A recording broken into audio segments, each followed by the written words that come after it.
From the Library of Congress in Washington, D.C.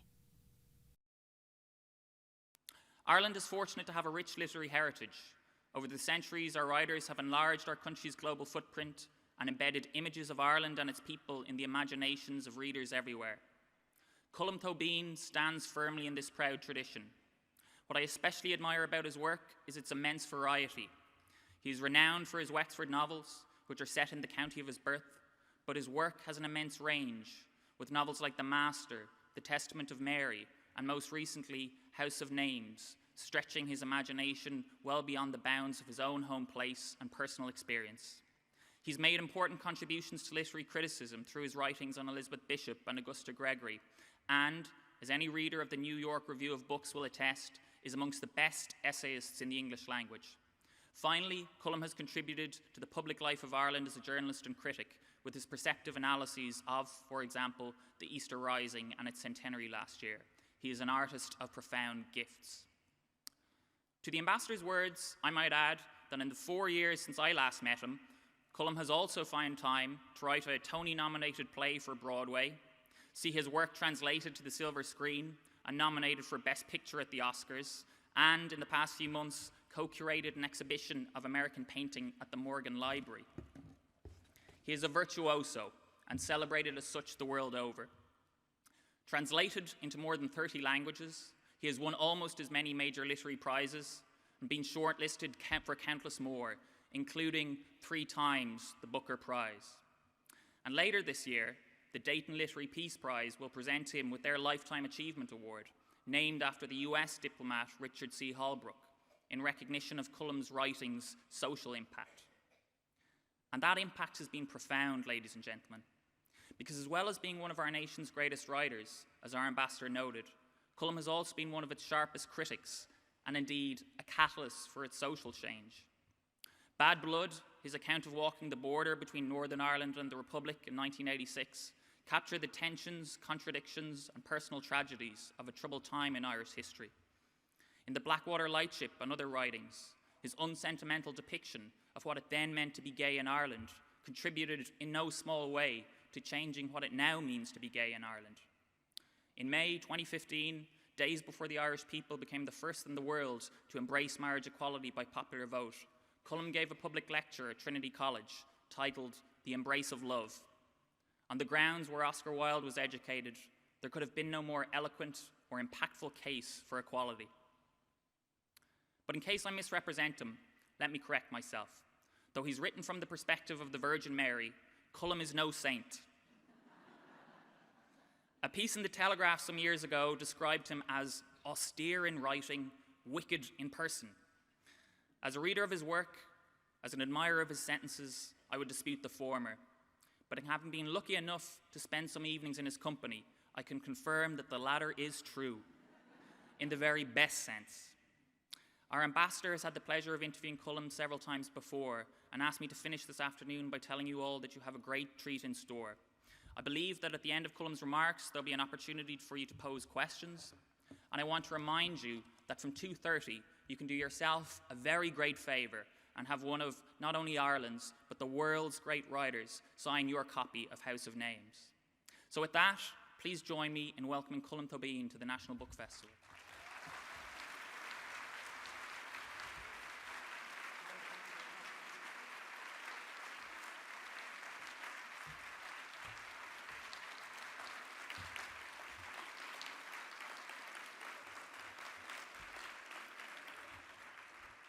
Thank you very much. God, if only he'd say that at home, it would be great. The problem began when I finished a novel called The Blackwater Lightship, which was set in Ireland in 1993 over 6 or 7 days with only 6 or 7 characters. And there was a lot of rain, there was a lot of making of tea, there was just a lot of the inner workings of an Irish family, which meant a lot of things that had never been said were still not being said. But everyone was sort of sitting there brooding about them. And every so often, the grandmother, who was no help, would try and introduce the most dangerous topic into the conversation to see what more trouble she could now cause. And since it was her house, as she says herself in the book, I'm old and I'll say what I like. And the problem was what to do now, because I felt I had written myself out of the Irish family. I felt I have written myself out of rain, of cups of tea, of days like that. And I had a choice. And the choice was between writing another such novel or writing a novel about Henry James. And if I wrote a novel about Henry James, it would be, the research would involve going to Venice, going to Rome, trying to research the inner lives and indeed the outer apparel of duchesses and lords and ladies and grand parties. And on the other hand, if I went back to Ireland, I would be back in the small house, the rain outside and the tea inside.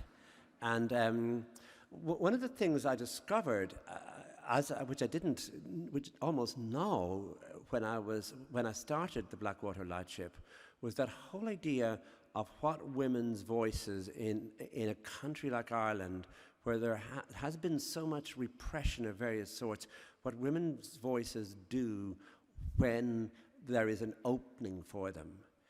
And when I went on to finally write a novel after that, which was set in Ireland, which was called Nora Webster, and a novel in between, which was called Brooklyn, I realized that I had written sort of 3 novels which were written about women and about women speaking, about women's silences in Ireland in the years from the 1950s into the 1990s.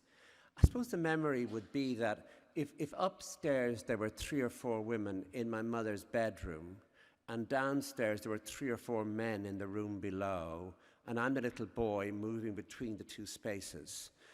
Upstairs, no matter what the women are talking about, and usually it was about a coat that Auntie Harriet almost bought in Dublin and didn't in the end, even though it was on the sale in Cleary's, and she went back twice to fit it on, and that Auntie Maeve would say, well, was it the buttons? And she'd say, no, I don't know what it was. And my mother might say, oh, well, you could go back again. She said, no, it was gone. I went back another time. It had gone. And they would go on, and I would look from one to the other about the coat that was almost bought by Auntie Harriet. And I would know also because I was very good at listening to what they were really saying, was that there was an argument. My mother was in a rage with one or other or both or all of her sisters, but they were not mentioning the rage. I was wondering at what moment was my mother going to say, well, and it was going to be about a blouse that my mother had, but it didn't really fit her anymore. And she wondered if she could swap that for something that Auntie Maeve had. And then I would go downstairs, and there'd be the 4 men sitting, and one of them would say to the other, that second goal on Sunday was good. It was a good goal. And there'd be general silence, and they all smoked and cigarettes as they considered the goal. And a man would say, but wasn't the second goal was good? And the others would say, it was good, that second goal. And you'd look at the 4 of them and think, are they going to say, is there anything more going to occur as these people? I mean, in other words, Beckett was a social realist, that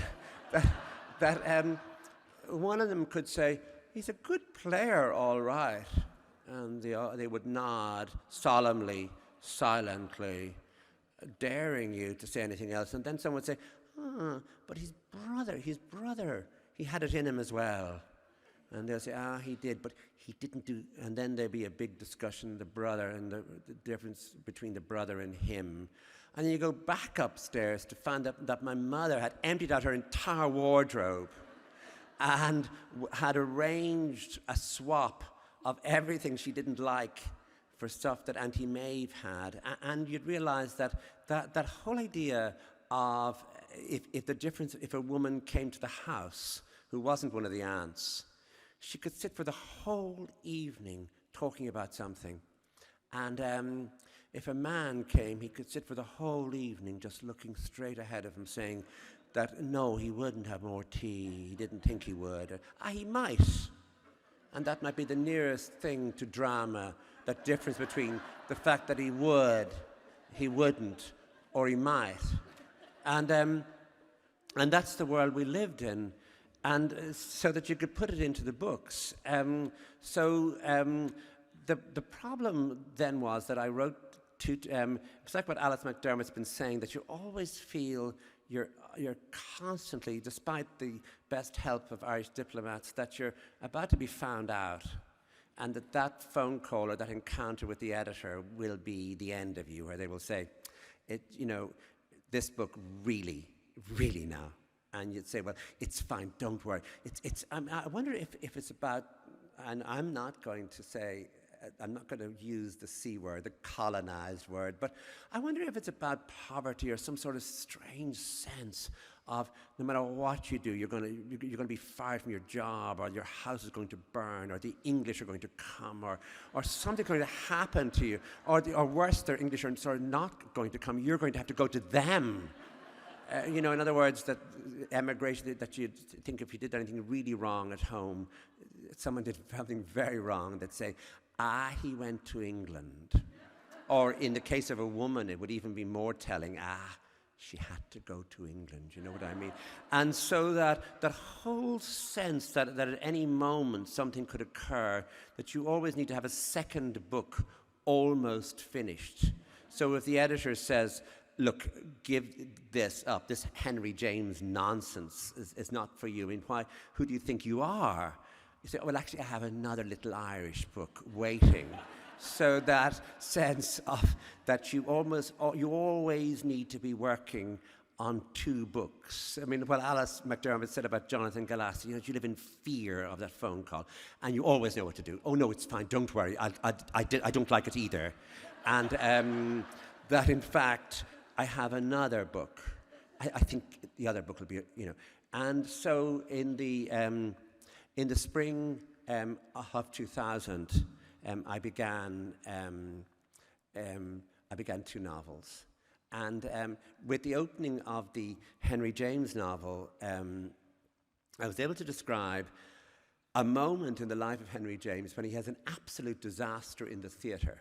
We know a great deal about it because he wrote great numbers of letters about how he hoped to have a huge success in the theatre. And many of his friends who were in the audience, they left reports of what that opening night was like. And he went to a play by Oscar Wilde while his own play was going on. He didn't like the Oscar Wilde play, and then he walked across the square to his own play, which was coming to an end. He heard the applause. He heard shouting, but he thought it was shouting of approval. He didn't know that towards the end of his play, there was a line which he put so much thought into. They're always the worst lines, the ones that you think.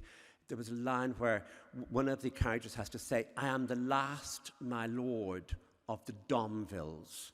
And a woman from the back, from the gods, shouted, it's a bloody good thing you are. And the audience started to hoot, yell, catcall, and every possible sort of insult at the actors. And the main actor, who had paid all the money for this, decided what he would do in retaliation was bring Henry James onto the stage. Just let him feel what they'd been feeling for the last 10 minutes. James thought he was coming on for a curtain call as the author. And even at the beginning, he didn't know what to do, but he bowed. And the audience didn't like the way he bowed. There was a sort of pride in it, sort of insolence in it. So they catcalled and yelled further. While all his friends, in the non-paying part of the place, they applauded. The others just yelled abuse at him. And I had no problem writing this because, as Ragnar mentioned, I have been shortlisted 3 times for the Theatre of Cruelty known as the Man Booker Prize. And so that just before I began to write this sequence, I found myself shortlisted for the first time. And it's very exciting because I was in London when it happened and didn't know until I went back to Ireland that when I went back to Ireland the first Saturday, people stopped their cars and get out of their cars and go, yeah, like I was sort of running for Ireland or I was an athlete of some sort. I mean, I'd just written a book.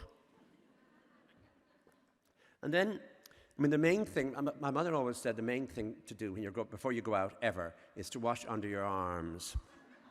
And so before I went to London for the Booker Prize, I washed under my arms and I got a suit. And, you know, I did wash more than, I mean, I washed all of myself, really, to be true. And I put on a monkey suit, and it was going to be great. And the funny thing is about us as humans, no matter what happens, we continue hoping. It should have been clear to me that a novel about 6 Irish people over 6 days, you know, where they would just make tea and tell stories, was never going to win anything. I think they just put it on the shortlist because they felt sorry for it. And, but anyway, as the moment came up where I was absolutely sure that I had won, and I had a speech ready thanking everyone and, you know, going on about the importance of reading, and I was going to be, you know, really earnest about the world. And then someone else won. And the thing is, just before, when I say just before, I mean for an hour before, as you're eating your dinner, 6 TV crews go to the 6 shortlisted writers, and they put a camera in your face.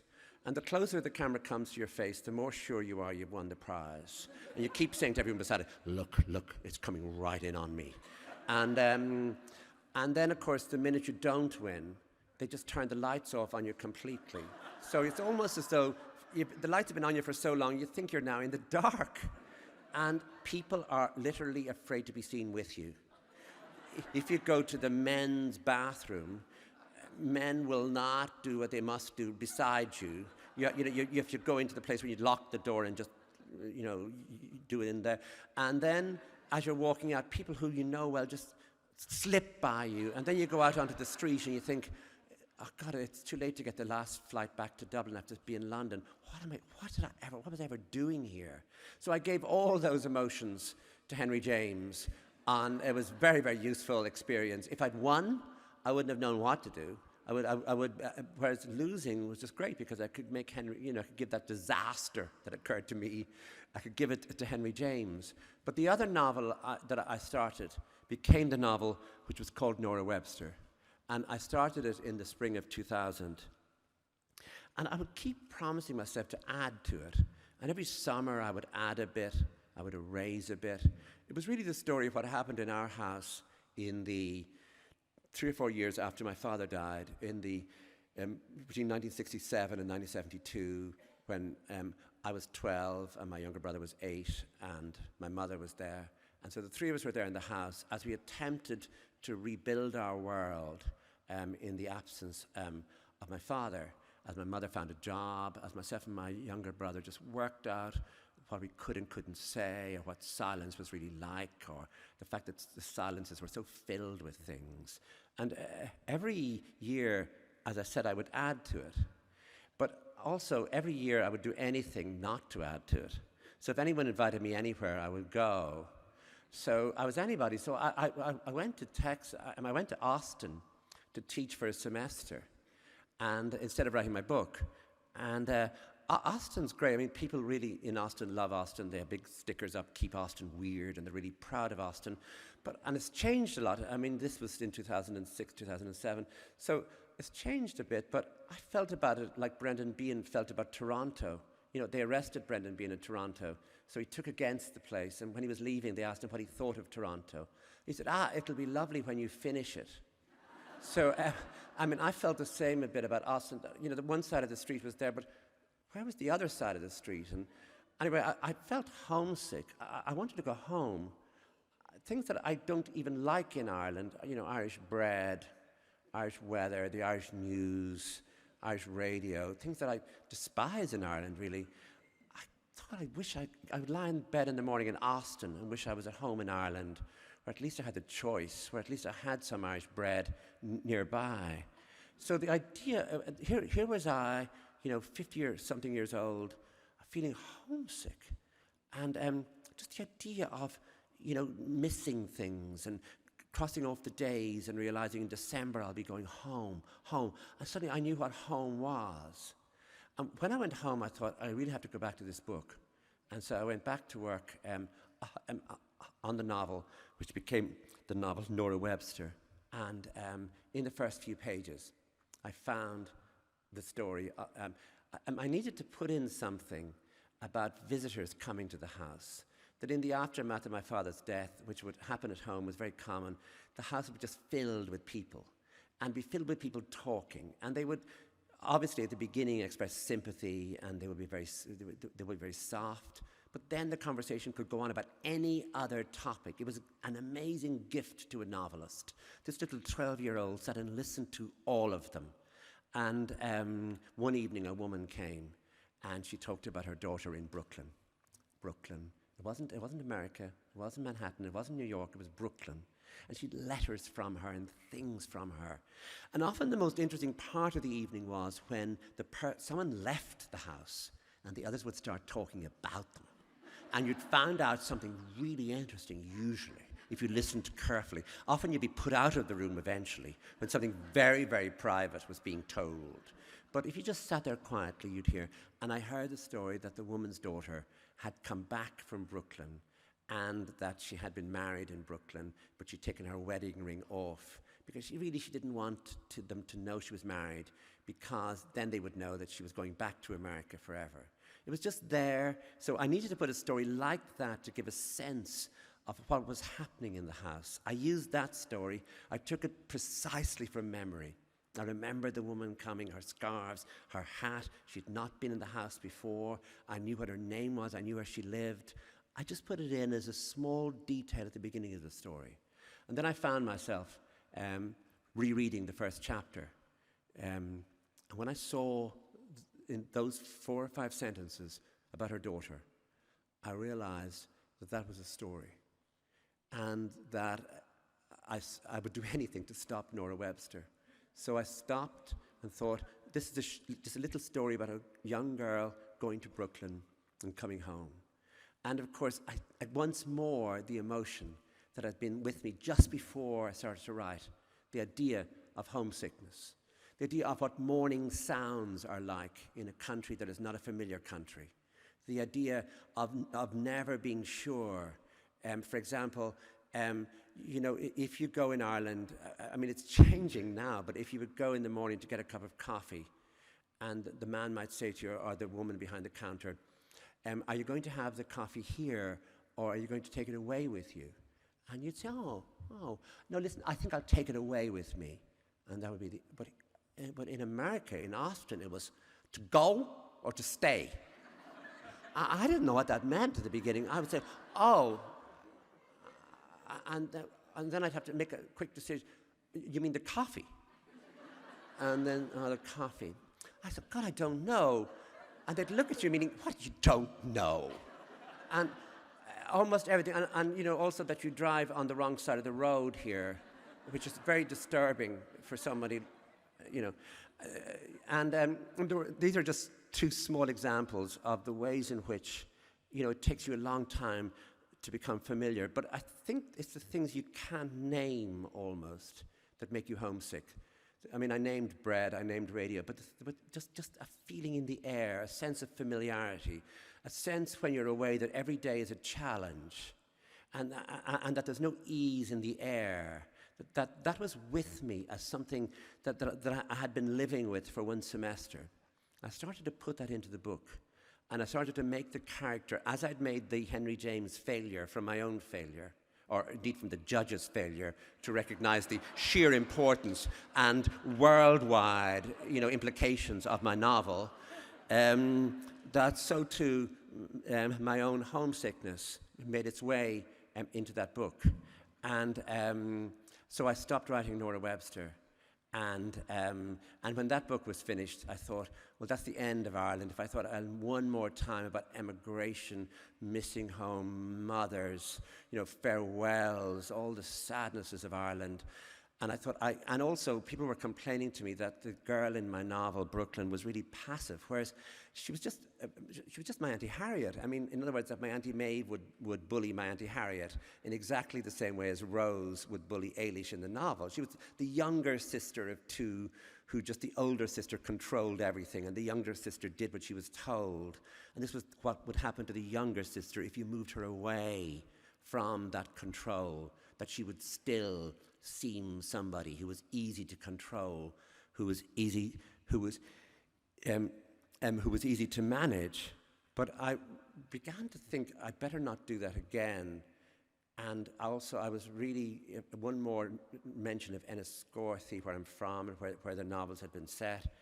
I thought I need to leave all that now. Maybe I'll just stop altogether. And then suddenly it occurred to me, just like the Henry James after the other book, that if the Virgin Mary, as an old woman, got to speak, she might have something very interesting to say.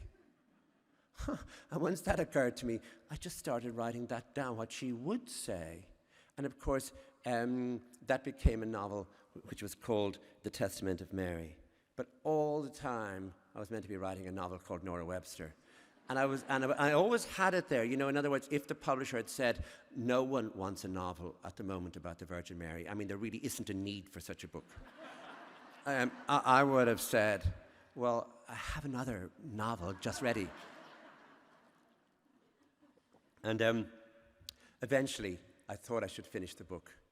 And because it was such a personal story, and I was putting everything into it that had happened, and sometimes I was using the smallest detail of that we came back one night from being away, from being in my Auntie Maeve's house, and my mother said, there's one film on, I mean, there was only one channel, and on television, there's a film on tonight, and boys, maybe you can stay up late and watch it, called Gaslight. I'll never forget it, because the three of us, my mother, my younger brother and myself, got so frightened by the film. My mother had remembered it as Ingrid Bergman and something about glamour and Charles Boyer, and it was, well, we thought it was about us. We thought it was about a frightened woman in a house, because, you know, often my mother would get up in the night and myself and my younger brother would hear her. And so that those things I was putting into the book, which were you know, absolutely from memory. I mean, and I wasn't transforming them, giving them to Henry James. I wasn't transforming them, giving them to an Irish woman who was emigrating. I was actually recording them all as they occurred, as though I had taken a photograph, or as though I could take a photograph still, as though black and white photography, as though I could get that moment and film it and show it to you exactly what it was like, as myself and my younger brother just moved closer and closer and closer to my mother, as Ingrid Bergman got more and more nervous on the television. And I bet if you look back at the listings for probably like February 1968, you find on one Sunday night at about 9 o'clock, they showed Gaslight on Irish television, because we certainly watched it. And the problem arose once more when that book was finished as to what to do. I felt I drained myself out of books, that by writing that story, I had written in a way my own story, and that in a way what's strange about childhood, and maybe what's stranger even still about childhood trauma, is that nothing as important ever happens again. It is as though nothing ever happens again. So once you've dealt with that, it is as though there's nothing else to deal with. And then, as usual, something occurred to me.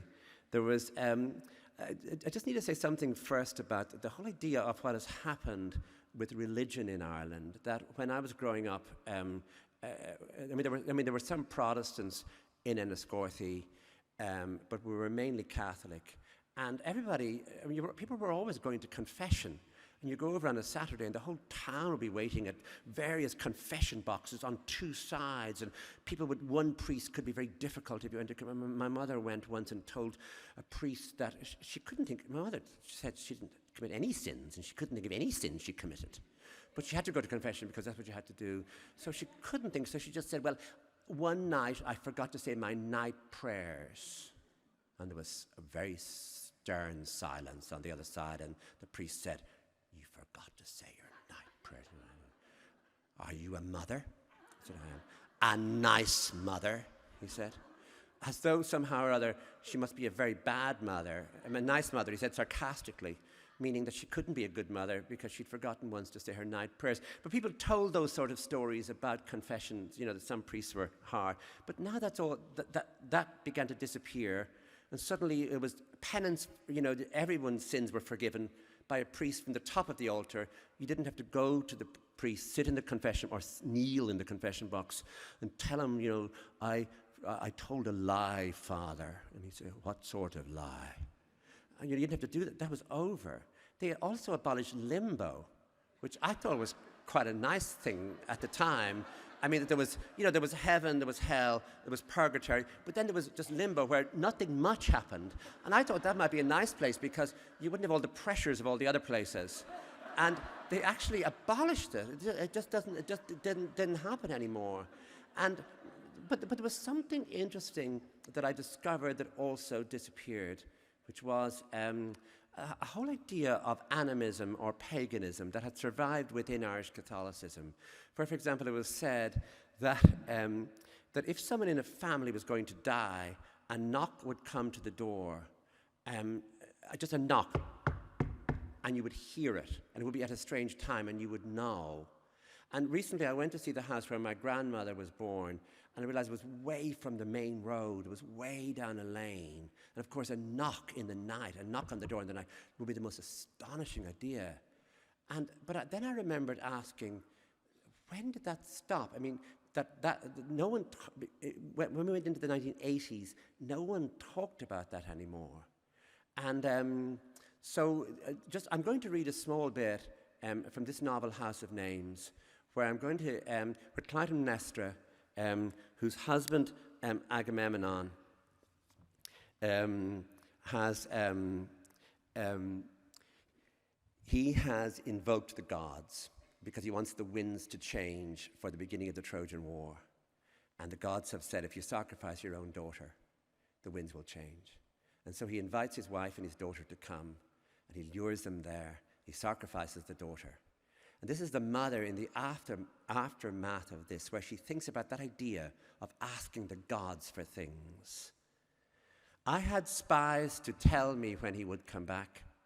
Men lit each fire that gave the news to further hills, where other men lit fires to alert me. It was the fire that brought the news, not the gods. Among the gods now there is no one who offers me assistance or oversees my actions or knows my mind. There is no one among the gods to whom I appeal. I live alone in the shivering, solitary knowledge that the time of the gods has passed. I am praying to no gods. I am alone among those here because I do not pray and will not pray again. Instead, I will speak in ordinary whispers. The gods have their own unearthly concerns. They barely know we are alive. For them, if they were to hear of us, we would be like the mild sound of wind in the trees, a distant, unpersistent, rustling sound. I know that it was not always thus. There was a time when the gods came in the morning to wake us, when they combed our hair and filled our mouths with the sweetness of speech and listened to our desires and tried to fulfill them for us, when they knew our minds and when they could send us signs. Not long ago, within our memories, the crying women could be heard in the night when the time before death came. It was a way of calling the dying home, hastening their flight, softening their wavering journey to the place of rest. My husband was with me in the days before my mother died, and we both heard it, and my mother heard it too, and it comforted her that death was ready to lure her with its cries.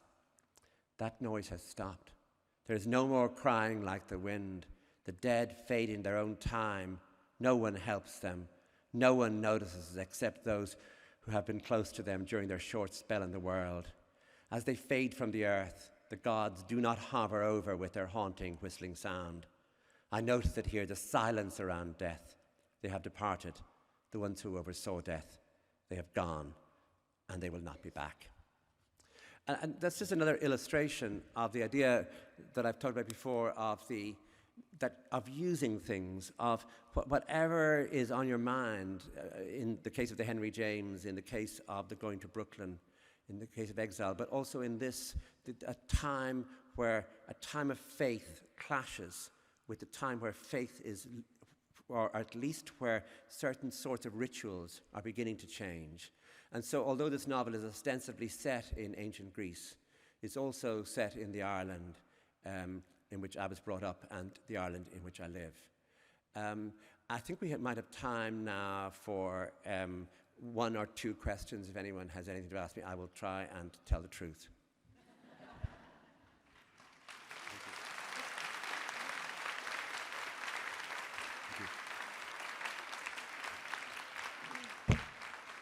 I've just returned from Enniscorthy, and all the people at Wilton Gardens send their best to you. It was a wonderful visit and a wonderful place, and your influence is there in big form. And if we take another 10 or 15 years in Ireland, which certainly seems robust, appears robust in its economy, its literature, what do you see over the next few decades for Ireland? I mean, I suppose the big issue that's facing us now is Brexit, where people talk about a hard border. Well, I wrote a book about the border. There are 200 ways of crossing the Irish border. There are 50 good ways for a truck to cross. So if anyone in Brussels or London thinks that that is just one road and they can build a wall, I have news for them. And also, there are plenty of people around who really would like to start smuggling again, because there's plenty of money in smuggling. So I suppose that's one area. But also, I think the other area is that that Ireland, or the Republic of Ireland, I think really does feel a closeness to the European Union, and that there is no appetite whatsoever in Ireland for us to join the British in moving away and becoming a sort of independent, angry archipelago at the very edge of things. That so many Irish people have travelled in Europe, and so many Irish people have benefited from membership of the European Union, that I think that will become a stronger bond in the future. And we really love flying over England and waving at it and saying, you know, hard luck, guys, you made a bad deal that time. And also, we're really nice, and we're saying, I mean, even Leo Varadkar, our Prime Minister, said, if you want to come back any time, we'll help you come back in, you know. Sorry. Afternoon, and thanks for the great talk. You talked a lot about the changes in Ireland that have happened.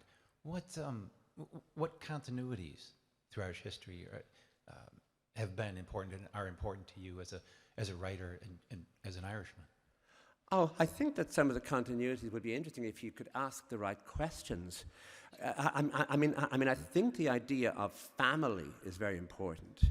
And when I was involved in the referendum over gay marriage, this became a very interesting business, where you realized if you could stop talking about gay people as an angry, marginalized group who were different from you, but instead as somebody who could be your own daughter, your own son, your own uncle, your own sister, your own brother, people would go, oh, well, they're certainly getting the same rights as everybody else.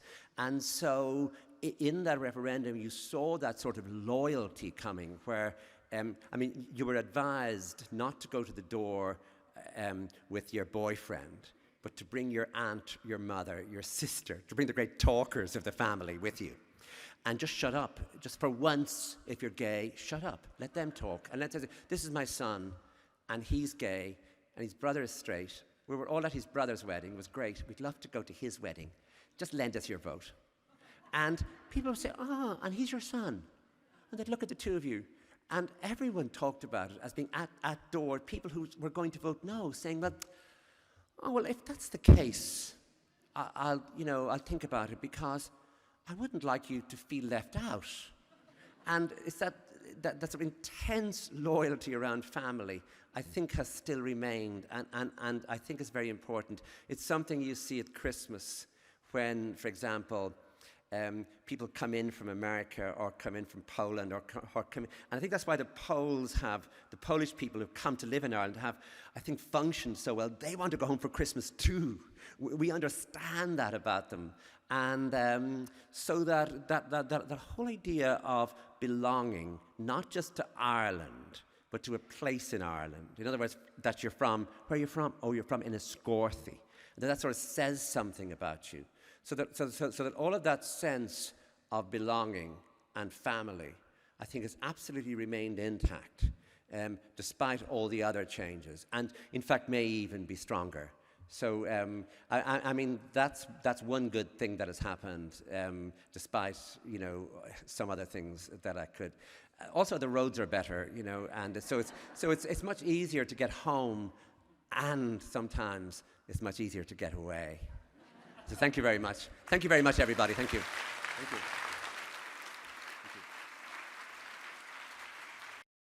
This has been a presentation of the Library of Congress.